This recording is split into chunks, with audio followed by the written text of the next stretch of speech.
Okay, so we are starting the new chapter, which is called chapter number 9, and this is known as intangible assets. Okay, so this chapter, first of all, let me give you a small introduction, right? Like we studied the other chapter, which was known as the non-current assets, right? It is very similar to that topic, but the only difference over here is that over here we are talking about a separate accounting standard, which is called intangible assets, and in the non-current assets, there was a separate accounting standard and they were actually the physical tangible assets, right? So non-current assets, in other words, can also be called tangible assets, but in this chapter number 9, these are intangible assets. So the only main difference in between them, we'll study the chapter and then you'll get it as well, that the only difference in between them is that intangible assets cannot be physically seen or touched, right? For example, like an airline ticket, like a banking service, like a license fee, right? So anything like this, these all are like patents, licenses, all of these things are examples of intangible assets. Okay, so these are very similar to the non-current assets because their treatment is very similar, but the chapter has some extra things, some criteria that we need to remember. And this is not going to be a long chapter, so we'll hopefully be done with the questions and this chapter in probably in 1 hour. Okay, so let's first start with this chapter. So in the last chapter, in the non-current assets, we studied the accounting standard as IAS 16, right? IAS 16, that was 16. So that was property, plant and equipment, right? That was actually, again, I'm telling the assets that we can physically see and physically feel and touch, right? But these intangible assets, we cannot physically see. So the accounting standard name in this is IAS 38. Okay. So let's start this chapter then. Okay, just give me a second. Okay, so so let's start from the beginning. So as you can see, non-current assets are assets used within the business on an ongoing basis in order to generate revenue. Yes, as you know from the definition, like in the day one, we did the definition as well, that non-current assets are mainly used to generate the revenue, generate the economic benefits for the company. Okay, so IS 38, that is intangible assets, define an intangible asset as. So this is the official definition, which is written over here in the bold letters. Okay, an identifiable non-monetary asset without physical substance. So there are three things in this, three main points. First of all, the word is identifiable. We can identify it. It's separate from other things, right? Secondly, it's a non-monetary asset. Non-monetary asset means that it's not important to be in cash. It can be in other forms as well. Okay, but don't focus on this word much.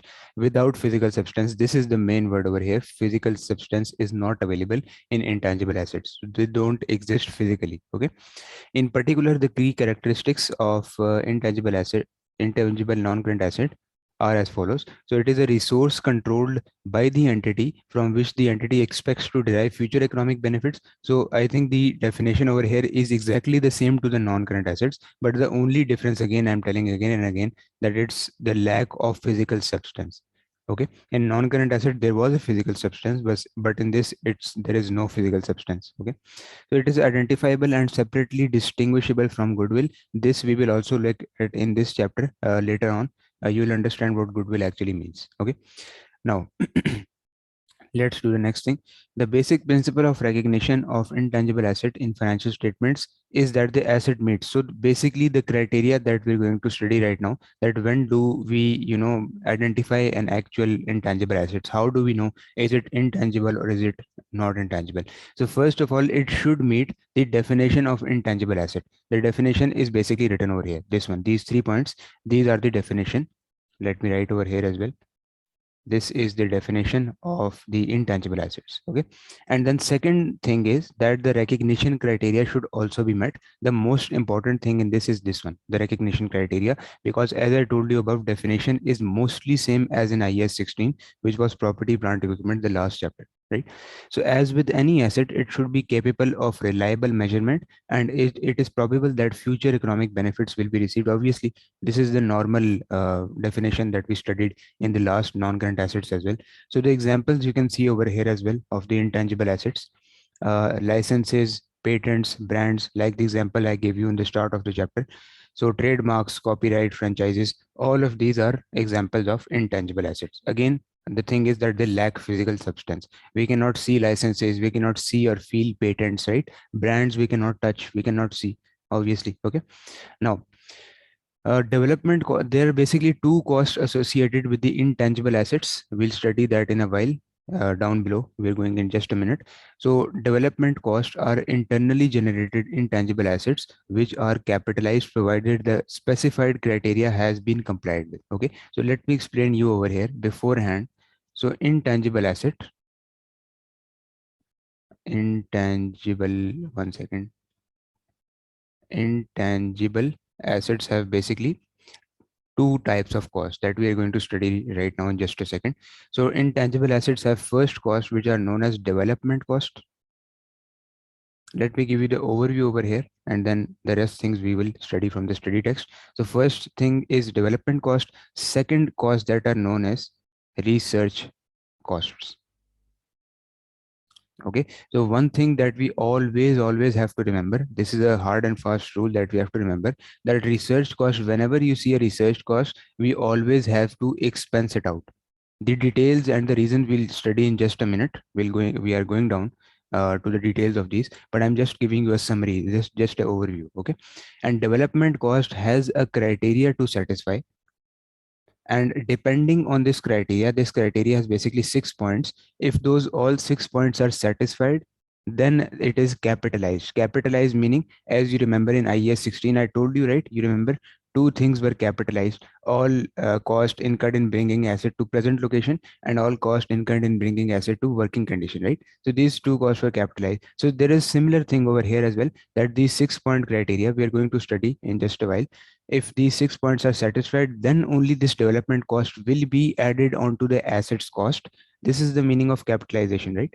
To add it in the assets cost. But if these 6 points, for example, only 5 points are valid, the sixth one is not.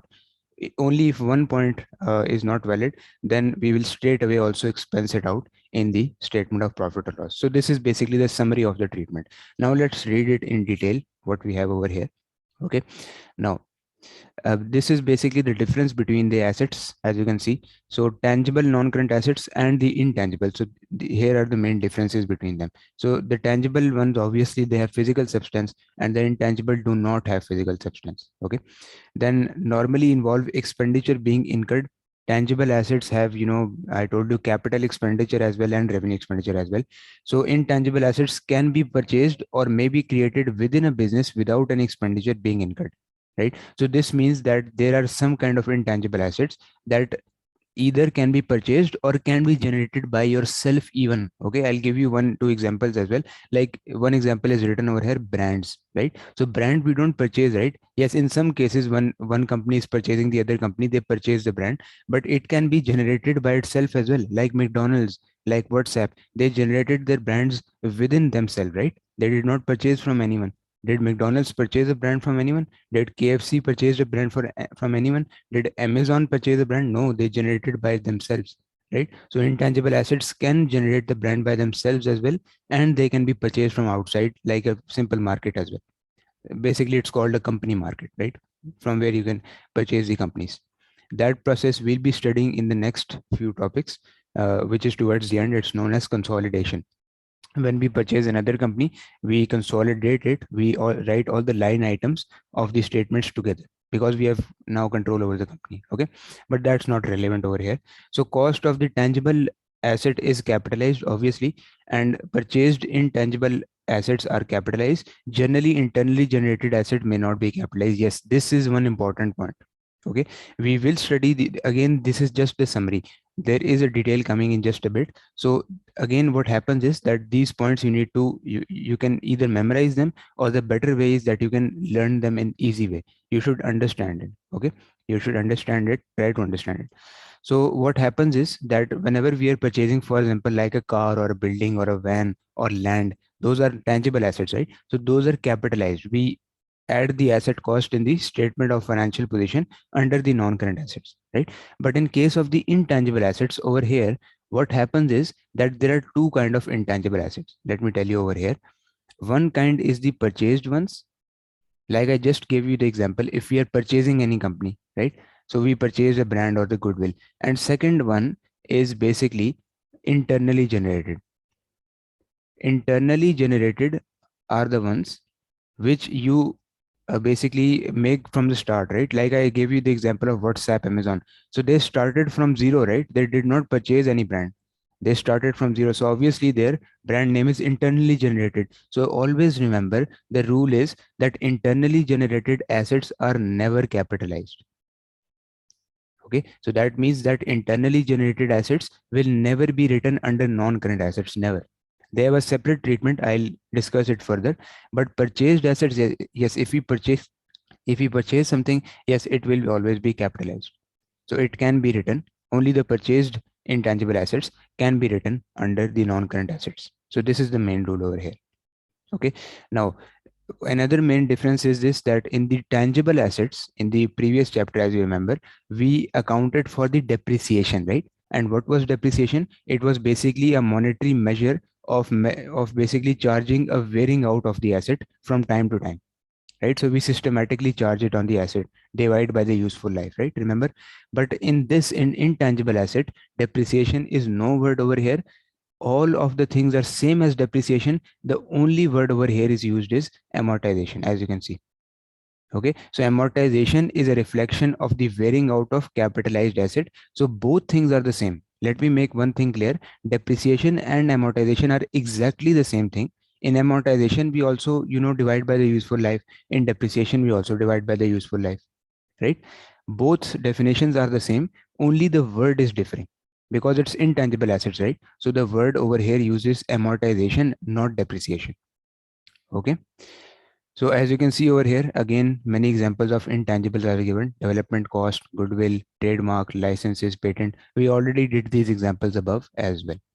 Okay, right?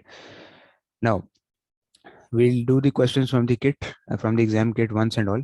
So there is no, I don't think there is use of doing this question. So now let's come to the main point, which I was talking about above, that there are two types of cost in the intangible assets, right? Remember, one was research cost, one was development cost, right? Now let's read it from here. This is the most important thing in this topic. Okay. Now we need to be very attentive and we need to concentrate very much. Okay. Now, IS 38 contains specific requirements relating to accounting for research and development activities. So there is a separate treatment for both of them that is outlined by the IS 38. Okay. First, it is necessary to understand the definition of research expenditure and development cost before their respective accounting treatment is considered. So obviously, this is explaining first of all the definition, because if we know the definition, yes, then obviously we can also determine what the treatment should be of them. Okay. Now, first, let's discuss the definition, the official definition of research cost, and then we'll discuss the development cost. So this is the definition for research cost. Okay. Now, research cost is original and planned investigation undertaken with the prospect of gaining new scientific or technical knowledge and understanding. Don't worry, you don't need to remember this bold definition. Nothing of the definitions in the whole book you need to remember, because these will not be asked in the exam. There is very less chance that they're asked. Again, from the day one, I am focusing on not memorizing anything, just understanding everything. Okay. Now, let me give you a clear understanding of this research with practical examples. Okay. Now listen, what happens is that, for example, you were, let's take a very simple example. You're planning of doing ACCA and registering into it. Okay. So obviously you have to start from the first paper, which for you might be F1, right? Which is the business and technology exam. So what happens is that, when you were thinking before even giving the papers, when you were thinking that I should probably do ACCA. So you started to research it, right? No student does like this, like, okay, I want to do ACCA, he starts today, right? They don't do like this. So everyone first researches first, searches about that, right? Everything, either it's a thesis topic, either it's a university topic, anything, right? Anything in the world. First, the people, the wise people, those who have a good mind, they first research about that. Even if I'm purchasing a new mobile or a laptop, right? Anything. Or if I'm purchasing a new television, right? So I need to first research about it, right? Like, how is this company? Do the people like it or not? What is the warranty period? Do they give a guarantee? What if my product becomes faulty? Then what should they do? Are the people happy from their after sales customer service, right? So all of these things are known as research. Now, research means that we are just searching about that. It definitely does not mean Now listen this phrase carefully. It definitely does not mean that we will actually do that thing, right? If you were researching about ACCA, you were not sure you will actually do that or not. You were just searching, you're just satisfying your mind, like what it actually is, how are people, what benefits do the members get, how much is the annual subscription fee, what is the exam fee, right? So again, it's exactly the meaning of is this definition. Original and planned investigation, you're just investigating it. You are just gaining new scientific and technical knowledge. You are not applying it yet. Okay, so this thing you need to be full sure about, that research means we are just searching about it, we are just gaining new technical knowledge, we are not applying it yet. Application comes on the next stage, which is development. Okay, so that's why this is the reason that research costs are always expensed out, because not always we actually end up doing that thing which we are researching. Okay, so here's the thing in the research cost. Now let's go on to the development cost. Now, development is very similar definition to the research. Let's see the application of research findings. Now, listen this carefully. Okay, we are applying the research findings. Now we are satisfied that yes, we want to do ACCA. It has many other perks than, let's say, a bachelor's degree, a BSc degree, MSc degree. It's much higher than that. It's a professional qualification, right? So the findings that we found in the research findings are basically satisfying us towards the application of that. Now we are actually moving on to action, right? Now, the application of research findings or other knowledge to a plan or design for the production of new or substantially improved materials, devices, products, processes, systems, or services before the start of commercial production or use. Again, you don't need to learn this definition. There is no need. These will not be asked in the exam. You just need to understand it. Just extract the understanding from them, right? Like for example, if there is an orange, right, we extract the orange juice, right? We just don't look at the orange full day, the whole day or the whole year. We either we eat it or we extract the juice from it and then we drink it. It's an organic thing, right? So same thing is happening over here. We extract the information, the useful understanding. We don't memorize things. Okay, so what is happening in development? We are applying the research findings that we found above, like just we did in the last paragraph. We are applying those, and we are basically formulating an action plan to work out towards that, right? Like if you are satisfied in doing ACCA, now what you'll do, you will quickly email ACCA and ask them about the application process. Or maybe if you know the application process from their website, you just click the apply now on their website, right? And then send all your documents, all your previous educational documents, right? So this is basically bringing the research findings into actual action plan. So this is the meaning of development. Again, remember, research costs are always expensed out. We are coming to that. Okay, now let's discuss the accounting treatment. Okay, it's the same that I discussed above.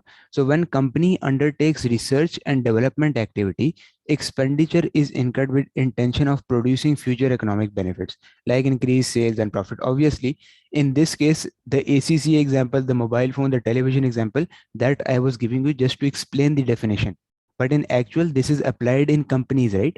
So what do companies do if they are for example, trying to make a new product?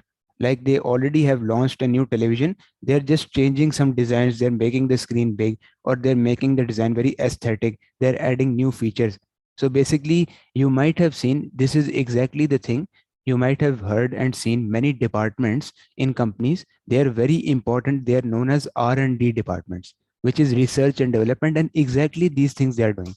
Exactly, this is the copy paste that they're doing. Okay, because they research and then they apply the research findings. This is the purpose of the research and development department.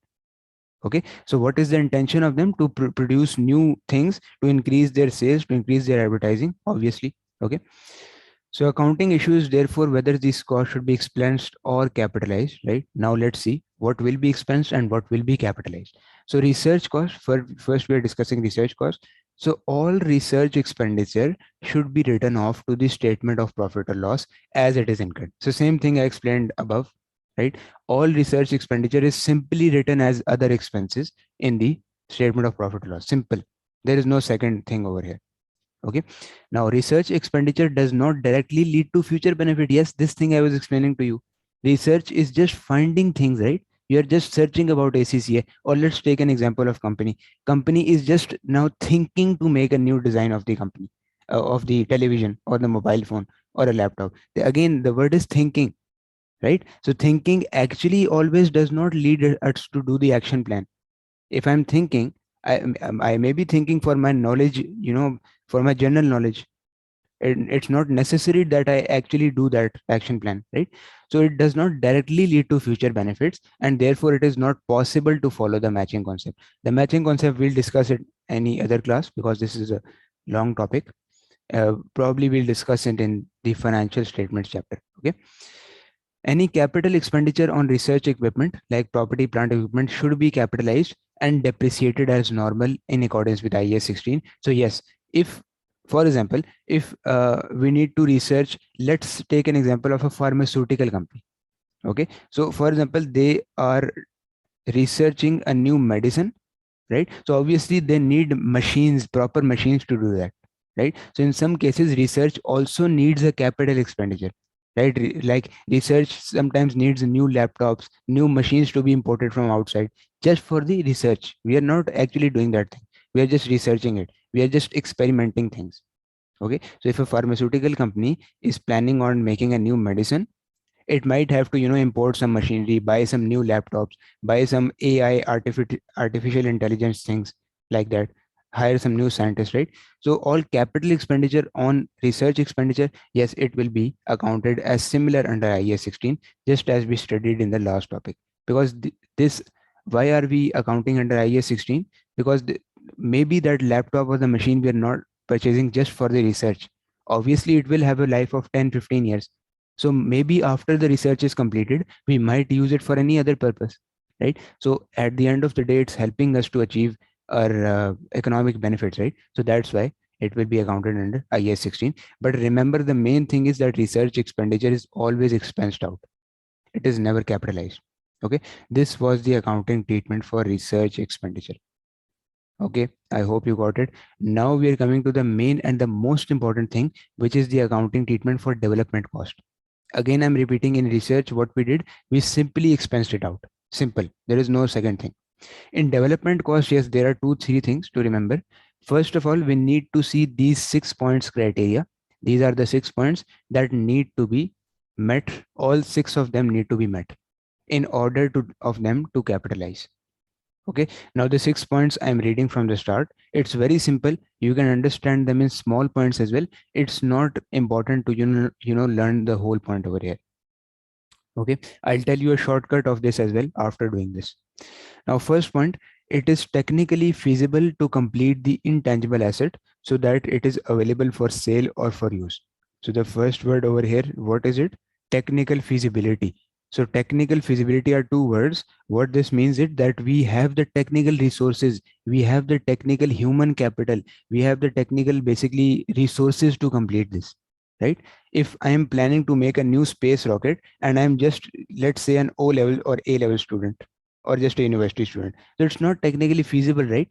I don't have the enough resources, I don't have cash, I don't have, for example, finances to basically hire this, I don't have a factory building, right? So it's not technically feasible for me. So this should be very technically feasible. Second, there is intention to complete and use or sell the intangible asset. Yes, most people, what they do is they start work on a new intangible asset and they just complete it 30-40%, they leave it. They say, no, it's not my thing, right? It's not being done by me. They just leave it there and then. So in this case, this development cost will not be capitalized. There should be a full intention to complete and then sell or use the intangible asset. Okay, if you're doing it just for the sake of leaving it, then there is no issue. Then there is no benefit in doing that. A person should not even start it. Then there is ability to use or sell the intangible asset. So there is ability means that yes, customers are ready, they are waiting for that product, customers are ready to purchase, right? For example, a new Apple iPhone, even if they place the price on $3,000, people will be ready to purchase it because Apple has its goodwill.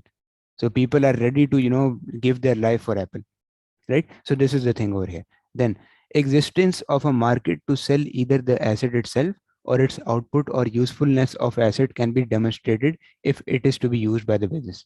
So there are 2 things in this.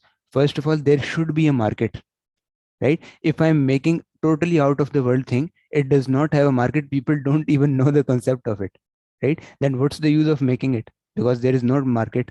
No one will be ready to purchase it because there is no market, right? So there should be an active market in which we can already sell. Active market means that already similar products must be selling over there. Okay, then there are adequate technical, financial, and other resources to complete the project so that intangible asset can be subsequently used or sold. Again, this is connected with the first point. So there should be technical, financial, and other resources. So material should be available, human capital should be available, cash should be available, right?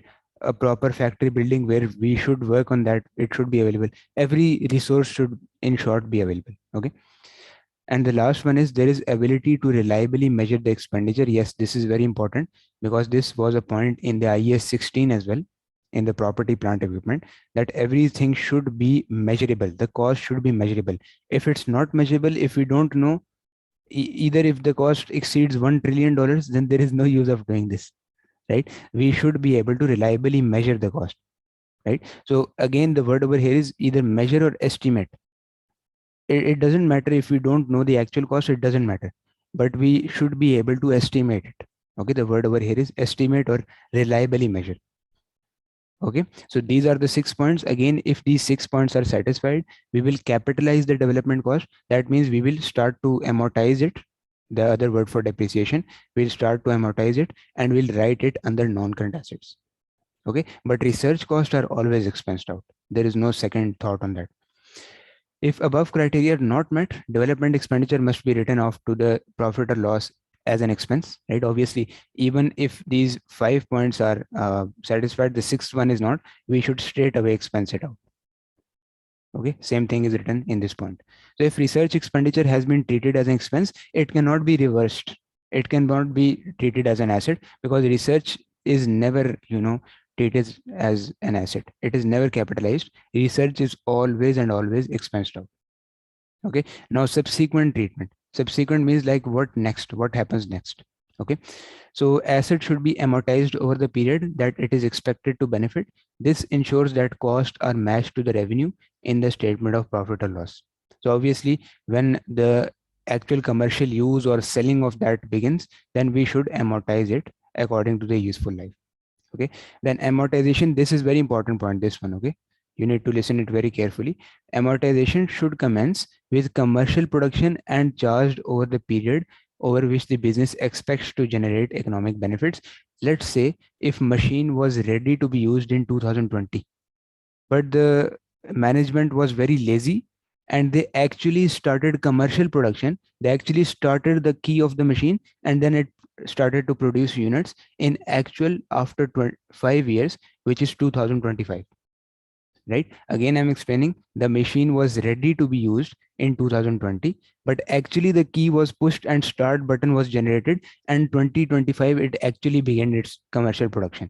So 5 years they wasted, right? So what actually the meaning is that amortization will start on 2025, not 2020, because when commercial production or selling begins, then we amortize the product, we start amortizing it.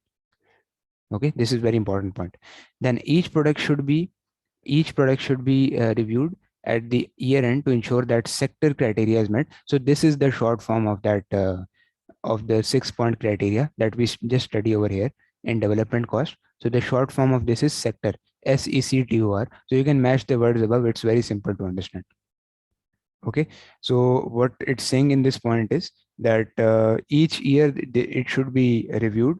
So why we are reviewing it? Because let's say in 2020 all the 6 points were met.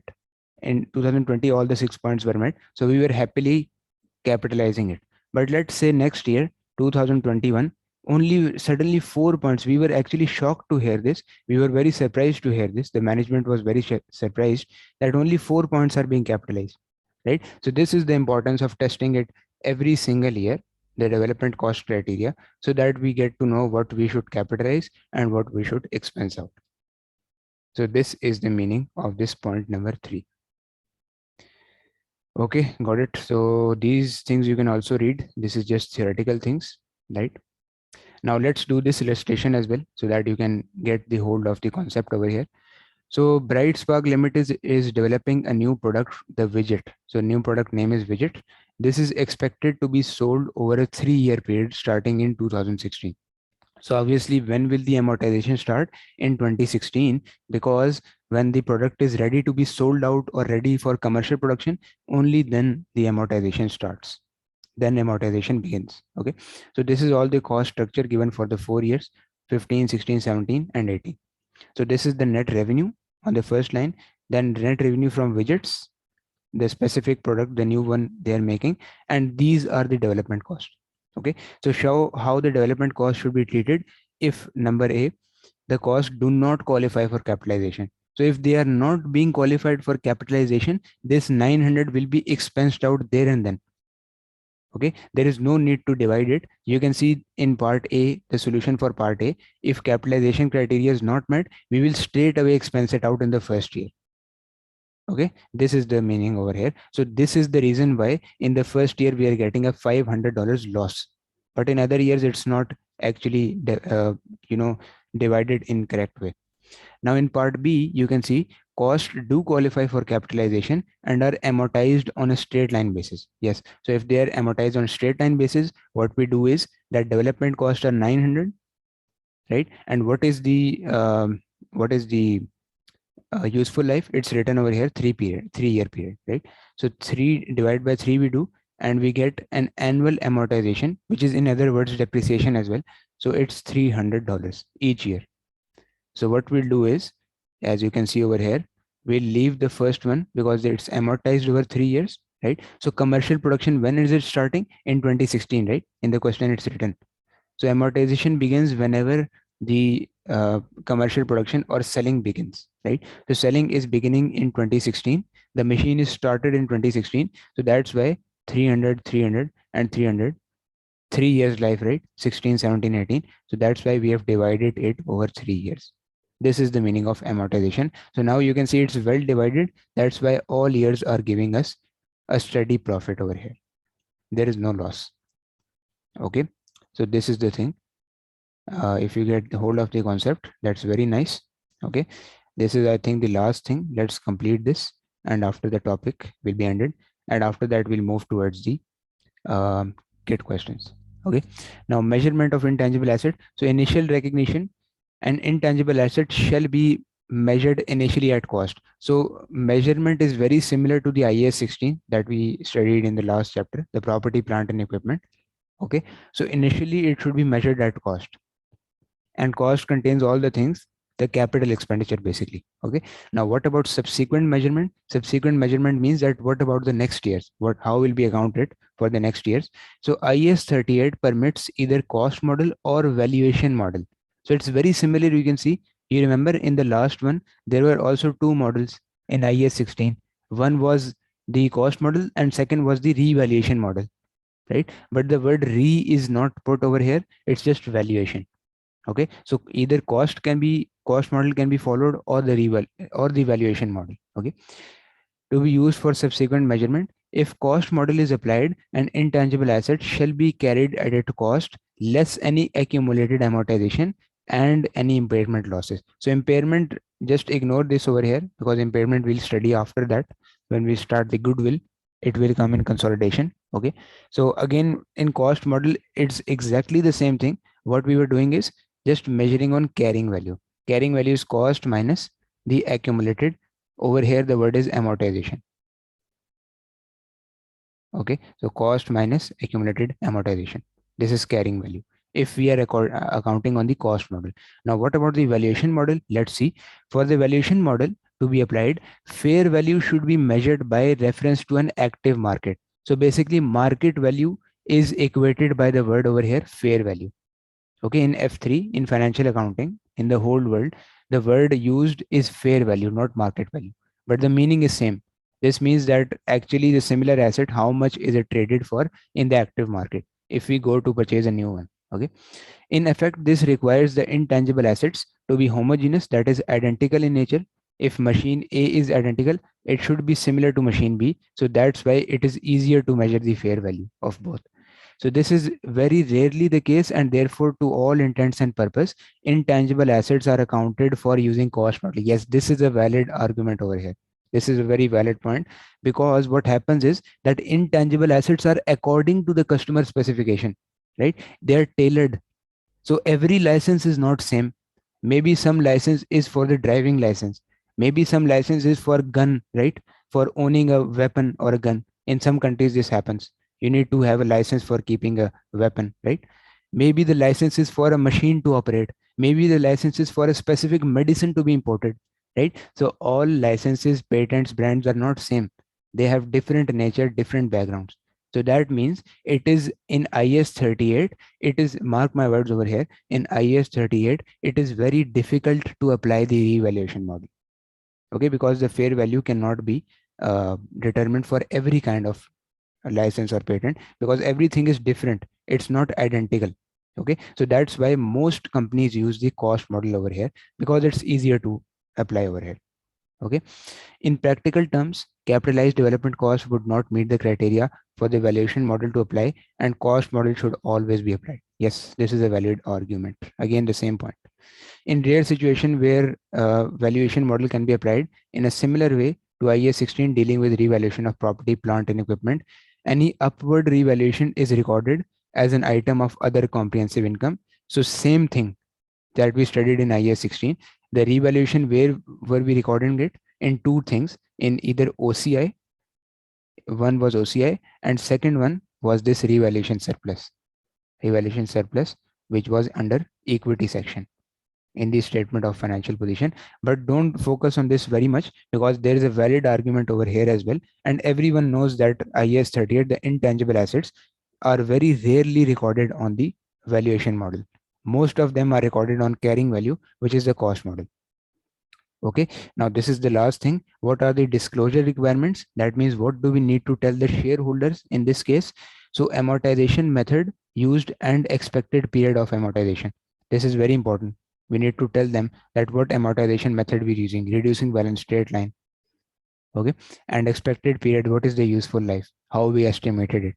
A reconciliation of carrying amounts at beginning and end of the period showing new expenditure incurred. So we need to show the shareholders clearly that what was the opening balance, what was the closing balance, what additions we did, what additional plans we made, right? All the things we need to tell them. And amortization during this period, during this current 12 months, this as well we need to tell them. These are the disclosure requirements. Okay, again, this is a schedule. This was there in the last topic as well, so just ignore this. This is because this is an old book, so it's written over here. This is not relevant for the exam. This over here you can see, if you go in your study text in this summary, which is at the last of the chapter. So this is the capitalization criteria, the short form I was telling you, sector for the development cost. So you can read it from here. Okay, if you don't understand the 6 points above. Okay, so the chapter has successfully been finished. Okay, and we'll just spend 20-25 minutes more on the exam kit questions. Okay, and we'll most probably be doing them from the Kaplan kit. Okay, right, so we are starting the questions over here. So total questions, let me tell you how much they are. So they are starting from 141, right, and they are ending at 153. So they're total, I think, just 12 questions. They're not much questions, so I'll just do 3 or 4 questions with you, and the remaining ones you can hopefully try it and then let me know if you get the correct answer. Okay, so 141 is the first one that we're seeing. Which of the following statements is correct? Okay, now if all of the conditions specified in IS 38 intangible assets are met, the directors can choose whether to capitalize the development expenditure or not. So this statement is wrong. Why is it wrong? Because it's written over here that directors can choose. No, directors will not choose. It is the accounting standard which will choose. We have to follow the accounting standards, not the directors, because directors are basically, you can say, uh, actually following the accounting standards, right? So that they are not obliged to follow themselves. In this way, there will be a problem you might have studied in F1 exam as well, agency problem, in which there is conflict of interest. If we follow the shareholder interest or we follow their own interest, so this is wrong. Option is wrong. Directors will not decide. Okay. Now, amortization of capitalized development expenditure will appear as an item in entity's statement of changes in equity, right? The amortization of capitalized development. I don't think so. This is not right. Let's see C and D as well. Capitalized development costs are shown in the statement of financial position as non-current asset. Yes, this is correct. I think this is correct. Let's do D as well. Capitalized development expenditure must be amortized over a period not exceeding 5 years. No, this is no rule. We studied them nowhere. Even it can be 50 years, 100 years. It depends on the life of that asset. Okay. So option C is correct over here. Now next one, 142. Complete the following statement by selecting the appropriate wording from the choice available. So we have to fill in the blank over here. When accounting for intangible assets using revaluation model, movements in the carrying amount are. Okay, so when we are accounting the IS 38 under the revaluation model, we need to tell where the movements go. Okay, accounted for in other comprehensive income and components of other components of equity. Yes, I think this is the correct one, because I told you the revaluation goes into two things. First, it was the OCI, the other comprehensive income, this one, and second one was the equity. So other components of equity and equity both means the same thing. So A option is correct over here. Okay, right. Now let's see 143. Yes, one thing I missed over here. Let me explain it to you over here as well. I think it's not written in the book. So let me explain it to you. Look, what happens is that intangible assets are of two types. Okay, one which have a definite life. Definite life means that we know the life, we can estimate the life in reliable terms. And second of all is the life that they have is indefinite. Okay, so intangible asset have second type, which is intangible life. So that means that that is indefinite life. So first one is definite, second one is indefinite. Indefinite means that we don't know the life, we cannot estimate the life, maybe the asset is for forever, right? So always remember, if there is a definite life, we will know what is the useful life, right? Let me write over here, we know the useful life, right? And if we know the useful life, what will we apply over here? We will apply amortization, because amortization is same as depreciation, right? So amortization or depreciation we apply only when we know the actual definite life of the asset, right? And secondly, if there is indefinite life, the example of this is goodwill, or let's say internally generated brand. I think I gave you the example of goodwill once, but let me give you the example of this goodwill again.